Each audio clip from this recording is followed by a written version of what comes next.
Graça e paz, queridos irmãos, um ótimo dia a todos. Hoje, 28 de maio de 2025, nosso devocional diário está em Romanos, capítulo de número 10. Leia este capítulo, leia todos os capítulos, leia a Bíblia. Esse devocional diário é te incentivando a isso, a estar lendo a Bíblia. Leia a Bíblia toda, uma vez, duas, três vezes por ano, mas não deixe de ler a palavra do Senhor. Paulo, neste capítulo 10, ele expressa mais uma vez o seu desejo. Olha o que ele diz nos versículos 1 e 2, irmãos: o bom desejo do meu coração e a oração a Deus por Israel é para a sua salvação, porque lhes dou testemunho de que tem zelo de Deus, mas não com entendimento. Veja que Paulo está reconhecendo, o povo de Israel tem zelo de Deus, sempre zelou por Deus, essa é a grande realidade, porém sem entendimento. E se nós olharmos para a história de Israel, Israel foi um povo que menosprezou, desprezou, não colocou Deus como exclusividade, apesar de tudo que Deus fez em prol deles. E por último, eles rejeitaram a própria justiça de Deus. Veja o que ele diz no versículo 3: porquanto, não conhecendo a justiça de Deus e procurando estabelecer a sua própria justiça, não se sujeitaram à justiça de Deus. E que é a justiça de Deus? O fim da lei é Cristo para a justiça de todo aquele que nele crê. Eles não reconheceram a Jesus Cristo. Eles não reconheceram aquele que era o cumprimento de toda a justiça, de toda a lei.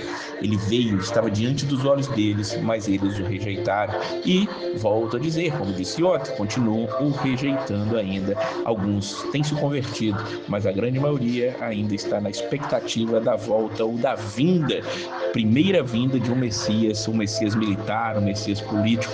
A maneira que Jesus veio não os agradou e por isso ele foi morto por eles.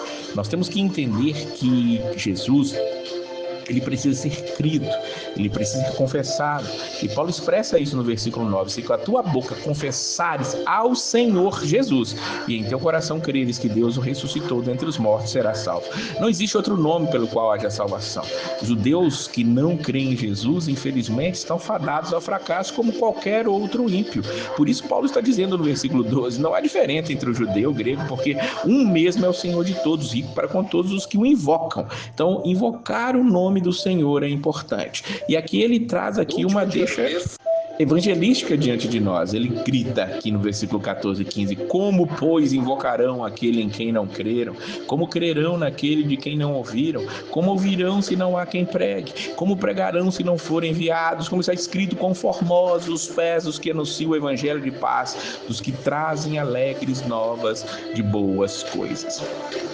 Nós precisamos pregar o evangelho. Eles não têm como invocar se não creram, mas eles também não têm como crer se não ouviram. E eles não têm como ouvir se ninguém pregar. Paulo está chamando a atenção de todos nós aqui que precisamos levar o evangelho. Nós temos que levar a palavra do Senhor. Claro, nem todos darão ouvidos, mas nós fomos chamados para pregar.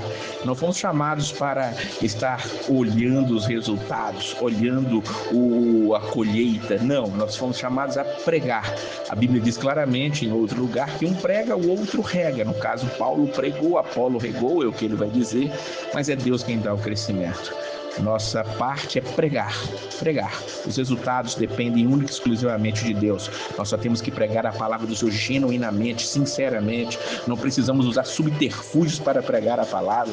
É o que muitos têm feito, muitos têm vendido o evangelho, muitos têm corrompido a mensagem a ponto de querer atrair as pessoas para darem ali uma resposta superficial, uma resposta que não vem do profundo do coração. Mas se creres no Senhor Jesus, serás salvo. Você precisa confessar, mas não é apenas chegar diante de um apelo e fazer ali uma recitação: eu aceito, papapá. Não, você precisa crer no teu coração, e crer no coração é evidenciar isso através da sua vida. E a fé, ela só vem pela pregação da palavra. Olha o que Paulo diz no versículo 17: a fé é pelo ouvir, e o ouvir pela palavra de Deus. Então que nós possamos continuar levando o evangelho, levando a palavra, buscando ser sinceros e genuínos. Veja que Deus, ele se manifesta a todos nós nos dias de hoje. Deus, ele está falando conosco. Deus, ele está falando com todas as pessoas. Os judeus, eles rejeitaram, mas nós fomos encontrados por Deus. Veja o que Isaías diz muito tempo antes de Jesus, muito tempo antes de Paulo pregar. Versículos 20 e 21. Fui achado pelos que não me buscavam. Fui manifestado aos que por mim não perguntavam. Mas Israel, ele diz de Israel, tudo dia estendi as mãos a um povo rebelde e contradizente. Que nós não sejamos contradizentes, que nós não sejamos rebeldes, porque nós, como ele vai dizer no capítulo de amanhã, fomos enxertados numa árvore frutífera, somos filhos de Deus, co-herdeiros com Cristo. Então que esta verdade, a qual nos foi um privilégio dado, que nós abracemos isso de todo o nosso coração. A fé, ela vem pelo ouvir, então não deixe de ouvir, de levar a palavra, que vocês sejam um desses que está pregando, para que outros também ouçam e possam crer. Que Deus abençoe a sua vida sempre, e a paz do Senhor.